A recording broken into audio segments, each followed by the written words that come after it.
Saudaraku, klub Persela Lamongan resmi mengumumkan rekrutan anyarnya untuk kompetisi Liga 2 2025-2026.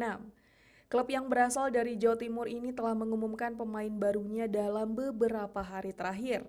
Tak hanya rekrutan barunya, klub yang musim lalu gagal melaju ke puncak klasemen Liga 2 2024-2025 itu juga mengumumkan deretan staf pelatihnya.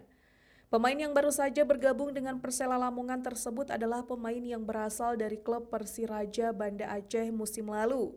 Ia adalah Adam Maulana, pemain yang berposisi sebagai gelandang tengah di klub Persiraja Banda Aceh. Kepastian bergabungnya Adam Maulana ke klub Persela Lamongan diumumkan oleh media sosial Instagram klub. Tak hanya itu, berdasarkan penelusuran tribunkaya.com melalui laman bursa transfer pemain Transfermarkt, Adam Maulana tercatat telah tergabung ke klub Persela Lamongan mulai 1 Juli 2025.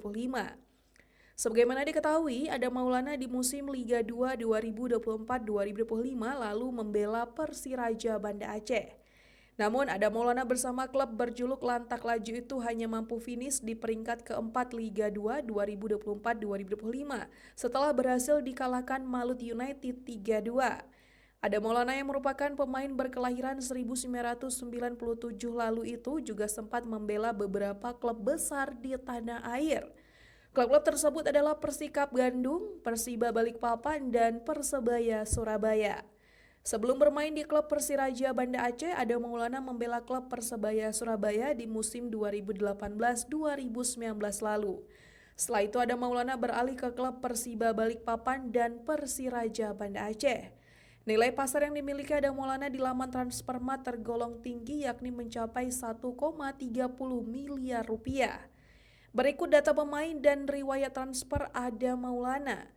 Nama lengkap Adam Maulana, tanggal lahir 26 Maret 1997, umur 28 tahun. Tempat lahir Surabaya, tinggi badan 172 cm, kewarganegaraan Indonesia, posisi gelandang tengah, kaki dominan kanan, agen pemain JBL. Klub saat ini Persela Lamongan, tanggal bergabung 1 Juli 2025 dan nilai pasar saat ini 1,30 miliar rupiah. Untuk riwayat transfer Adam Maulana pada tahun 2016 di SSB, 2018 Persebaya Yot, 2019 Persebaya Surabaya, 2022 Persiba Balikpapan, 2023 Persikap Bandung, 2023 tanpa klub, 2024 Persiraja Banda Aceh, dan 2025 Persela Lamongan.